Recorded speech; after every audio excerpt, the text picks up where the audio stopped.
は共産主義者同盟ユマ派です。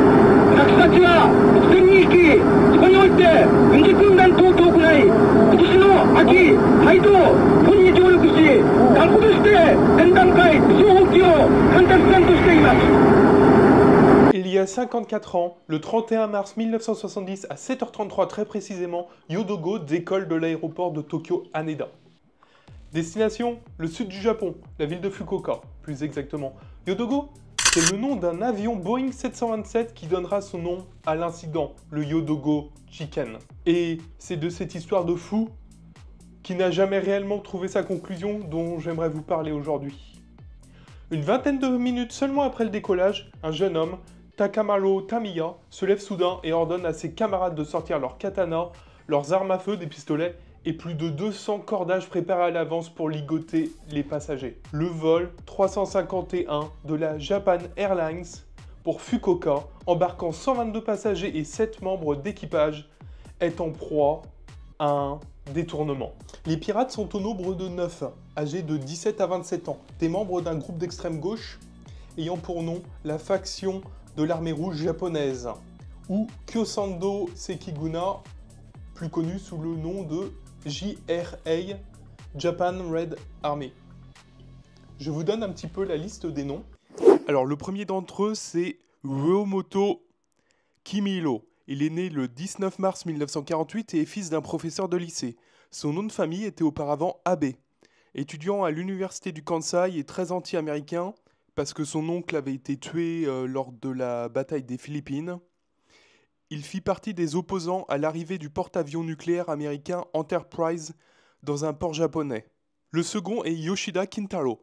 Il est né en 1950 et est fils d'un riche marchand et diplômé seulement du lycée. C'est un ancien ouvrier de chez Hitachi Zosen, une entreprise de fabrication de machines et d'équipements industriels. A noter qu'en fait, il est le seul travailleur de tout le groupe. Les autres sont soit lycéens pour un, soit étudiants pour les autres, comme vous allez pouvoir le voir. Alors, troisième, Tanaka Yoshimi. 23 janvier 1948, il étudie les sciences politiques et l'économie à l'université Meiji de Tokyo. Suivant, Takamaro Tamiya. Né le 29 janvier 1943 et originaire de la préfecture d'Iwate. Il est étudiant à Osaka en philosophie et président permanent de la Ligue de la jeunesse communiste. Suivant, Konishi Takahiro, né le 28 juillet 1944. Il étudie dans le département scientifique de 3e classe de l'université de Tokyo. En fait, c'est une université de médecine, pour faire simple. Okamoto Takeshi, 17 juillet 1945. Il est fils d'un directeur d'école primaire. Après le lycée, il débute, puis abandonne ses études à la faculté d'agriculture de l'université de Kyoto. Le suivant est Wakabayashi Moriaki, 26 février 1947. Originaire de la préfecture de Shiga, il est étudiant à la faculté d'économie de l'université de Doshisha, au moment des faits.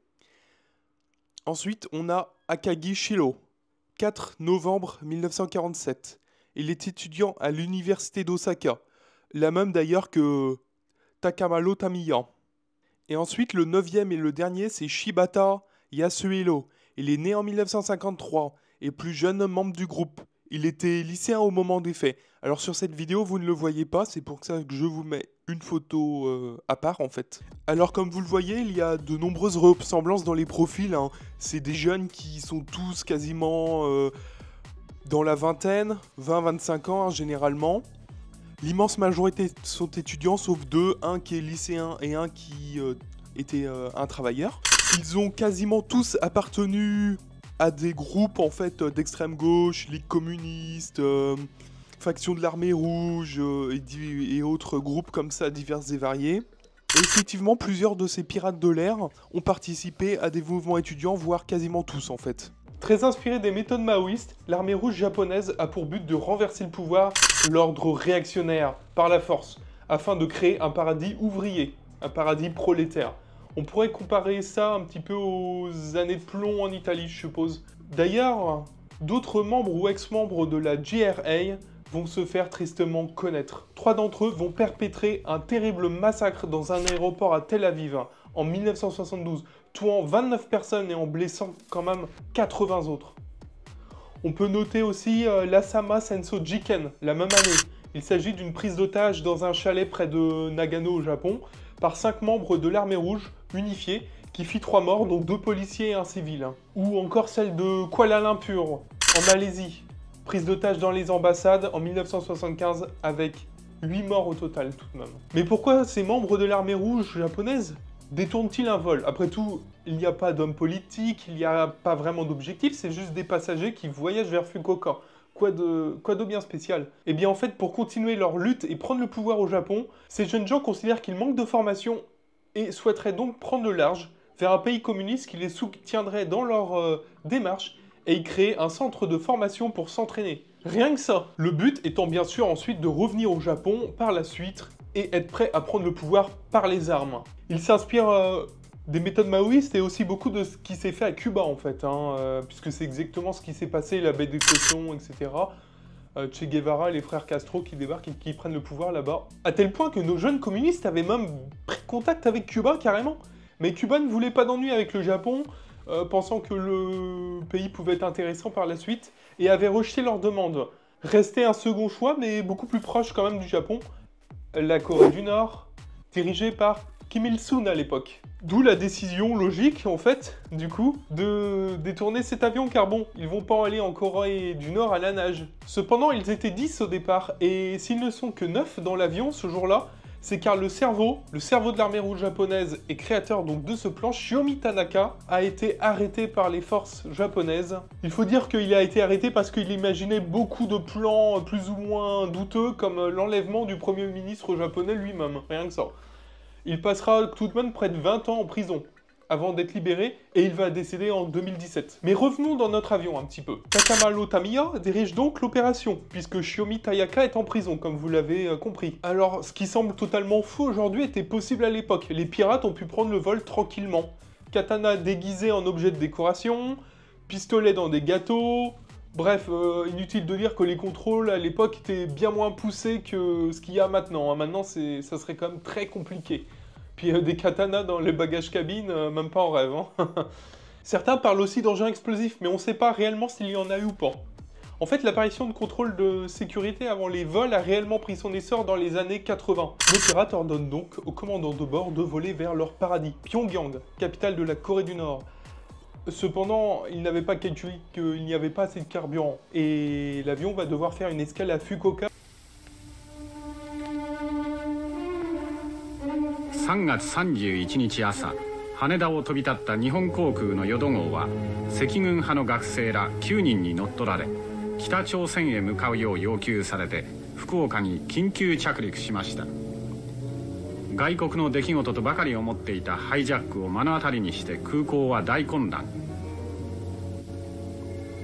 淀号はぴったりドアを閉ざし、失敗すれば自爆すると脅す犯人を前になすすべもありません。23 personnes vont cependant être autorisées au sortir, généralement des personnes âgées, des enfants et puis quelques femmes.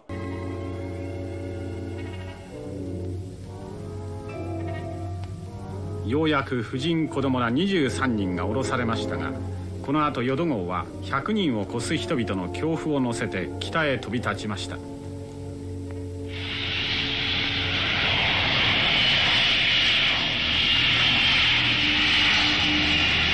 En fait, le gouvernement japonais va contacter les autorités sud-coréennes et vont décider de piéger les 9 membres de l'armée rouge japonaise. Le plan est simple.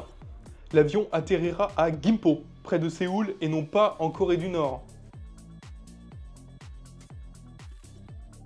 Pour cela, il va falloir tout masquer, faire croire aux pirates qu'ils sont réellement en Corée du Nord. On met donc des drapeaux nord-coréens partout, des soldats habillés avec des uniformes nord-coréens aussi. On cache les avions des compagnies étrangères, tout comme les avions sud-coréens d'ailleurs.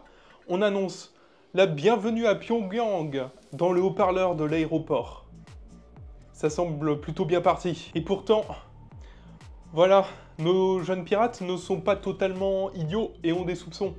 Ils comprennent rapidement l'arnaque, en fait. Concernant ce qui a donné l'alerte, ce qui leur a mis la puce à l'oreille, les sources diffèrent. Certains parlent de l'absence du portrait de Kim Il-sung, le dirigeant nord-coréen de l'époque. D'autres qu'il y avait la présence d'un avion d'une compagnie étrangère visible. D'autres encore que les pirates auraient vu un soldat américain noir. D'autres encore qu'un membre du personnel de l'aéroport aurait avoué que cet aéroport était bien celui de Séoul. D'autres encore parlent d'une voiture américaine qui aurait été aperçue, donc on ne sait pas trop, hein. Vous voyez, c'est un des mystères de cette histoire, on ne sait pas ce qui leur a mis la puce à l'oreille.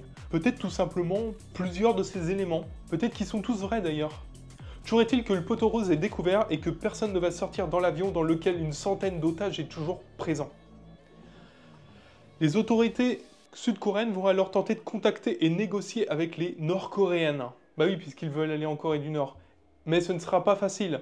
Tant sur le plan technique, il n'existe pas de ligne directe entre les deux frères ennemis, que sur le plan diplomatique. En effet, Park Chung-hee, qui lui est le dirigeant sud-coréen de l'époque, a été victime d'un attentat manqué 2 ans plus tôt. Et cet attentat a été perpétré par un commando nord-coréen. Et donc les autorités nord-coréennes vont promettre que l'avion pourra effectuer un vol sécurisé jusqu'à Pyongyang et qu'arrivé sur place, il sera libre de repartir pour Tokyo directement, avec évidemment l'intégralité des membres d'équipage et des passagers à son bord, laissant les pirates sur place. Cela ne plaît pas vraiment à la Corée du Sud qui souhaitait que les otages soient immédiatement libérés avant que l'avion ne décolle pour la Corée du Nord. Mais finalement, bon, elle se résout, bon gré mal gré, à accepter l'offre. C'est toujours mieux que de mettre en péril la vie des otages. Et puis, du côté des pirates, il est hors de question de libérer les otages, hein. Sans les otages, les militants d'extrême gauche deviendraient une cible facile pour une attaque menée par des forces spéciales. Mais de toute manière, le gouvernement japonais s'oppose fermement à toute initiative de cette acabit. C'est beaucoup trop risqué pour les otages, encore une fois. Et même du côté des passagers eux-mêmes, ils vont raconter par la suite qu'ils craignaient vraiment un assaut des forces spéciales ou de la police sur l'avion, car compte tenu de la fusillade qui s'en serait suivie, ça aurait été extrêmement risqué si ça s'était produit. Et pendant les négociations, la vie à l'intérieur de l'avion est de plus en plus insupportable.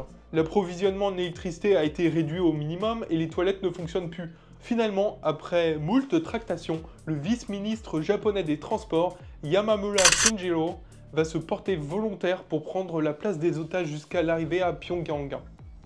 C'est courageux de sa part. Les passagers sont donc enfin libres et l'avion redécolle vers son objectif final. Sauf que l'équipage n'a aucune carte de la zone et la nuit tombe. Fort heureusement, le commandant de bord, un pilote très expérimenté, pilote qui a été aussi pilote de guerre, va apercevoir une petite piste d'atterrissage. Au dernier moment, il va décider d'y poser l'appareil en toute sécurité. Et donc, vers 19h20, le 3 avril 1970, le périple s'achève. L'avion va retourner au Japon comme prévu avec membres d'équipage et notre vice-ministre des Transports qui deviendra par la suite très influent dans la vie politique japonaise. Quant à nos pirates, ils vont être accueillis comme promis et vont séjourner dans l'hôtel Pyongyang, un établissement très luxueux, avant d'être transférés dans une villa. On pense qu'ils avaient toujours l'intention de rejoindre en priorité Cuba avant de revenir mener la lutte armée au Japon. Mais clairement, les autorités coréennes ne l'entendent pas de cette façon et ont quelques idées pour eux. Et ils n'ont pas l'intention de les renvoyer au Japon non plus, rassurez-vous. Car en effet, le Japon étant une cible privilégiée du régime en place, ces jeunes militants pouvaient être utilisés à bon escient et se montrer très utiles par la suite. Il faut bien avoir en tête qu'après la Seconde Guerre mondiale, si les 2/3 des Coréens présents au Japon sont allés vivre en Corée, 600 000 d'entre eux sont restés vivre au Japon.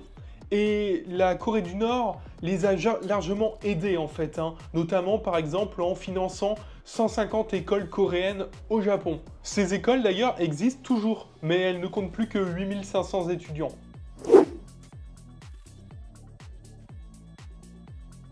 The thing I've seen lots of in the school is, of course, portraits of the two Korean leaders, Kim Il-sung, Kim Jong-il.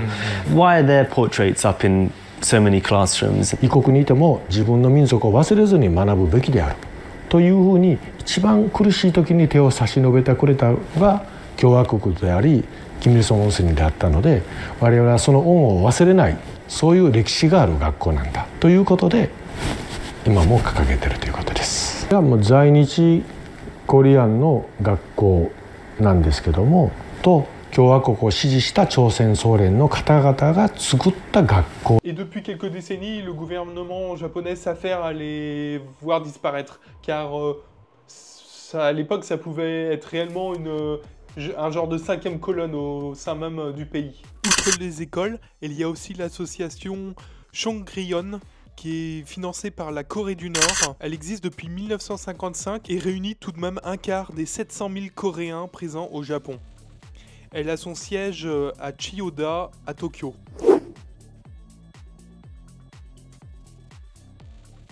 Et donc nos 9 rebelles vont commencer par une formation politique intense aux doctrines nord-coréennes.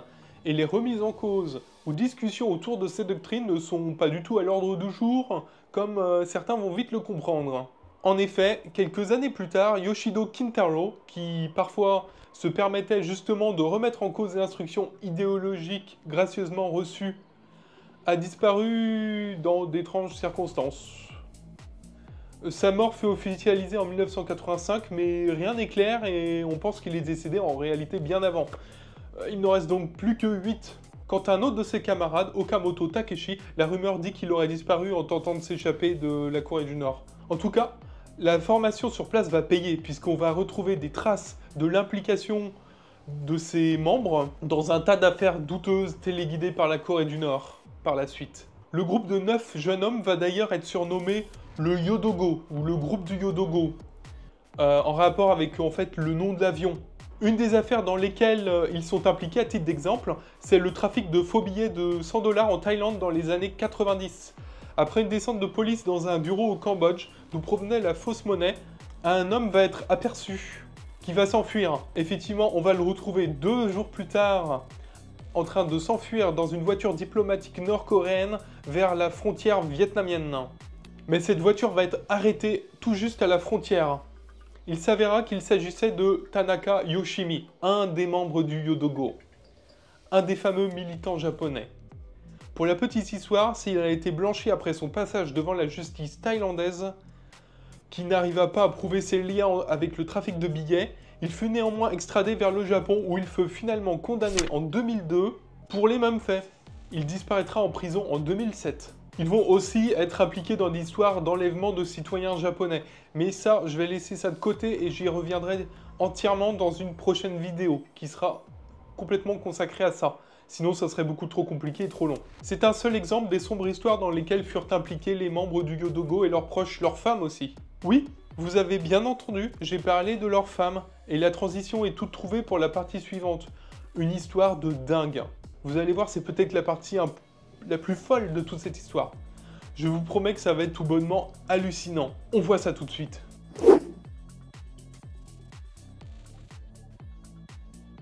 En 1975, quelques années donc après leur arrivée en Corée du Sud, la petite amie de Konishi, Takahiro, va arriver en Corée du Nord, mais va finalement épouser le patron du groupe, ce qui va créer évidemment tout un tas de querelles, jalousies et de tensions au sein du groupe. Pour mettre un terme à tout ça, il va être décidé, ou au moins approuvé en tout cas par Kim Il-sung, le dirigeant nord-coréen lui-même, qu'il fallait trouver des épouses pour tous ces braves militants. Et oui, mais pas question de les laisser épouser des Coréennes, faut pas déconner. On n'est pas sûr de la raison, mais il est évoqué que c'était mieux pour des Japonais d'épouser d'autres Japonaises, ou encore que tout simplement parce que c'est des Japonais, et qu'on veut pas qu'ils touchent à des Coréennes, ou encore que la doctrine nord-coréenne est aussi contre les mariages mixtes qui sont source de problèmes selon elle. Bref, pas touche à la coréenne. Mais il n'y a pas de japonaise, alors il va bien falloir en trouver, on n'en a qu'une pour le moment. Et là, mes amis, ce qui va se passer est complètement fou. Le régime va mandater ses services d'espionnage présents au Japon pour accomplir une mission, trouver des femmes japonaises à ramener pour nos militants. C'est hallucinant! Et c'est ce qui va être fait en plus. Tout d'abord, les agents vont tenter de trouver des femmes volontaires communistes et qui apprécient la Corée du Nord. En effet, pour tout un tas de militants d'extrême gauche en Asie, la Corée du Nord s'est vue comme un petit paradis, un pays génial. Sauf que, il n'y en a pas tant que ça, donc les critères vont être revus à la baisse rapidement. Et à la fin, n'importe quelle fille intéressée un minimum par la Corée du Nord peut faire l'affaire. Et pour tout vous dire, on ne sait pas trop la frontière entre les filles volontaires, les filles trompées, et puis celles carrément enlevées, kidnappées. Mais toujours est-il que les agents vont réussir à ramener 7 femmes, une par membre du Yodogo. C'était le nom de l'avion, mais c'est devenu le surnom du groupe de Japonais, comme je vous l'ai expliqué avant. Parmi ces femmes, on a d'authentiques volontaires, tout comme on a d'authentiques victimes d'enlèvement en fait. Certaines se feront à leur nouvelle vie, même parmi les enlevées, et d'autres vont au contraire la regretter, même parmi celles qui étaient motivées pour venir. Non mais est-ce que vous vous rendez compte du délire que c'est? Les agents nord-coréens ont été mandatés pour effectuer des missions au Japon afin de trouver des japonaises à ramener pour les militants de l'armée rouge japonaise. Mais c'est complètement fou. Je sais pas, mais dites-moi en commentaire ce que vous en pensez vous, là, je serais curieux. Je sais pas, moi je trouve ça complètement dingue en fait, complètement dingue. Bon, bref, on passe à la suite. Toujours est-il que tous les mariages ont eu lieu au début de mai 1977. Kim Il-sung lui-même est passé à exprimer ses félicitations aux jeunes mariés. Un an après, presque tout ce beau monde avait un enfant en fait. Et ces mariages vont être bien plus utiles que simplement faire plaisir aux jeunes protégés du régime. Leurs femmes vont en effet être envoyées en mission de nombreuses fois pour la Corée du Nord, seules ou en couple avec leur mari. Il faut dire qu'elles ont tout pour ne pas éveiller les soupçons. Des femmes, des japonaises mariées à des japonais, elles quittent le territoire nord-coréen avec un passeport nord-coréen, mais à l'étranger, hop, elles utilisent leur passeport japonais, passeport qu'elles renouvellent tout simplement et régulièrement dans les ambassades japonaises aux quatre coins du monde. Il va falloir longtemps d'ailleurs aux autorités nippones pour comprendre qu'elles sont basées en Corée du Nord. Mais en 1992, c'est fini. Elles sont invitées à rendre leur passeport aux autorités japonaises qui veulent les annuler à cause d'activités liées au terrorisme. Et pour cause. Ce qu'elles ne feront pas. Mais elles vont quand même être placées sur une liste de personnes recherchées pour violation du droit international concernant la loi sur les passeports. Et d'ailleurs, l'une d'entre elles, Yao Megumi, a été envoyée au Japon près d'une installation importante des États-Unis à Yokosuka, une base navale, il y a quelques années comme agent de renseignement, jusqu'à son arrestation par la police japonaise en 1988. On va en retrouver d'autres en Europe, par exemple, lors d'une mission au Danemark. L'une d'entre elles, effectivement, va aller au Danemark et va piéger une jeune étudiante japonaise qui faisait ses études à Londres, Keiko Harimoto. Elle sera kidnappée et emmenée de force en Corée du Nord, où elle va passer un sacré bout de temps. Ces histoires d'enlèvement et de disparition, on va en parler de toute manière, comme je vous l'ai déjà dit, très bientôt dans une autre vidéo. Mais au fait, comment ils vivaient sur place? Parlons un peu de la vie des membres du Yodogo sur place. Pour eux, tout va bien à vrai dire. En dehors de leur mission pour le gouvernement, ils vivent comme des rois, une vie de palace bien mieux que l'immense majorité des Coréens. En plus des femmes fournies par le régime, ils vivent dans des grandes propriétés gardées par l'armée, disposent de babysitters, chauffeurs, cuisiniers, et même de la télévision et des journaux japonais. Ils ont eu même à un moment le privilège d'avoir leur propre voiture et de la conduire. Un véritable privilège en Corée du Nord. Plus tard, ils vont même être parmi les très rares en Corée du Nord à disposer d'un accès libre à Internet et vont s'inscrire sur les réseaux sociaux comme Twitter. Ils ont une chaîne YouTube aussi. Et d'ailleurs, je vais vous mettre un lien en description si ça vous intéresse. Je vais été la voir. Alors, ils sont âgés actuellement, mais bon voilà. Quant à leurs femmes, elles vont ouvrir un magasin de vente d'articles importés du Japon à Pyongyang avec un grand succès d'ailleurs. Parce que bon, ça a beau être un pays communiste, le communisme c'est bien, mais bon, si on peut faire des affaires un peu capitalistes, c'est bien aussi quoi. Comme quoi l'argent n'a pas d'odeur, même pour des militants communistes. Ils vont aussi être autorisés à rencontrer des touristes japonais ou des japonais qui se baladent en Corée du Nord. Sous contrôle, tout va se faire surveiller sous contrôle, parce que bon, attention, faut pas trop en dire. Et leur communauté de japonais va compter jusqu'à plus de 30 membres. Aujourd'hui, il en resterait encore 6 de ce que j'ai pu trouver. 4 hommes et 2 femmes. Beaucoup sont décédés et les enfants ayant reçu une éducation japonaise sont allés vivre au Japon, en fait, au début des années 2000. Sur les 9 membres du Yodogo de départ, il en reste 4 en vie. 4 qui sont toujours en Corée du Nord. Je vous ai dit durant la vidéo que un avait disparu, qu'un autre avait disparu en essayant de s'échapper aussi. Un troisième va être arrêté en 1988 au Japon suite à l'utilisation d'un faux passeport. C'est Tanaka Yoshimi, qui va d'ailleurs être emprisonné. Et la mort de 2 autres va être confirmée, dont le leader Takamaro Tamiya. Ce qui nous en laisse effectivement 4 en vie. 4 en vie, dont voici les noms. Moriaki Wakabayashi, Shiro Akagi, Kumihiro Womoto et Takahiro Konishi. Quant à leurs femmes, 3 furent arrêtées directement à leur retour au Japon en 2002. Une autre va être arrêtée pour des problèmes de passeport aussi en 2004 et emprisonnée. Certaines vont décéder en Corée du Nord. Kimiko Fukodome a disparu en même temps que son mari Takeshi Okamoto en tentant de fuir la Corée du Nord. On ne sait pas précisément ce qui leur est arrivé. On se souvient de Megumi Yao qui avait été arrêtée directement au Japon où elle vivait. Et il en reste encore 2 en vie. Sakiko Kuroda, qui est l'épouse de Moriaki Wakabayashi, ainsi que Sakiko Mori, la femme de Takamaro Tamiya. A noter qu'aujourd'hui, comme depuis plusieurs décennies, ils vivent dans un village qui est appelé le village révolutionnaire japonais, ou plus exactement qui était appelé le village révolutionnaire japonais, puisque depuis ils ont changé le nom pour village japonais. Donc le confort là est ma foi tout à fait correct. Mais c'est pas le grand luxe, mais c'est pas mauvais non plus, comme vous le voyez sur ces images. Quant à leurs activités sur les réseaux sociaux, elles ont cessé définitivement le 29 août 2022, date à laquelle un message a été posté. Nous pensons avoir rempli notre rôle, nous arrêtons désormais. Nous ne publierons plus rien, nulle part. Merci beaucoup. Et pour la petite histoire, en 2014, les membres survivants ont demandé officiellement à la Corée du Nord l'autorisation d'être ramenés au Japon, de rentrer au Japon. Ce que les dirigeants nord-coréens ont accepté.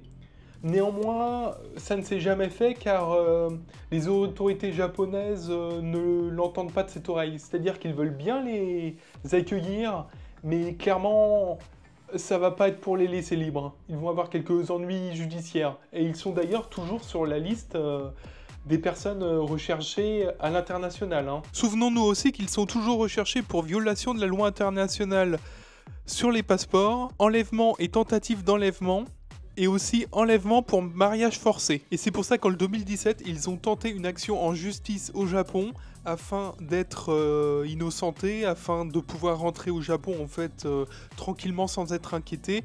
Néanmoins, l'initiative n'a rien donné et a été rejetée par la justice japonaise. Du côté des membres du Yodogo, ils assurent être innocents des charges qui pèsent contre eux. J'entends par là notamment des enlèvements surtout. Et c'est ce qu'ils expliquent d'ailleurs en 2017.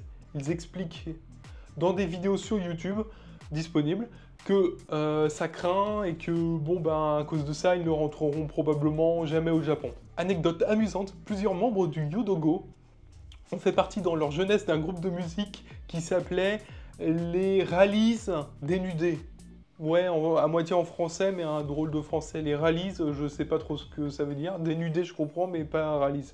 Peut-être que c'est un jeu de mots qui a 2 mots collés, je ne sais pas trop. Et ils appartenaient donc à ce groupe de musique. Ils faisaient des concerts à l'époque dans un style de rock assez, disons, agressif. Ils avaient fait un concert à Sapporo, par exemple.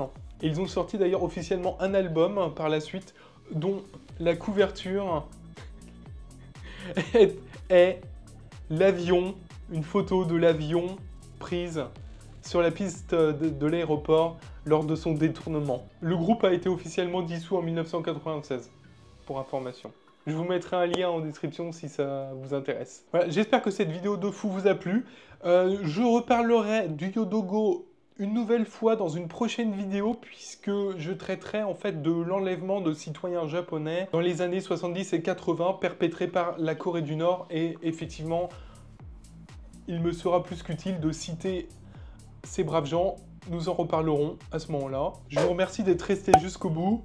N'oubliez pas le pouce bleu en l'air qui aide le référencement, surtout pour une petite chaîne comme la mienne. Et on se retrouve très bientôt. Allez, salut les amis!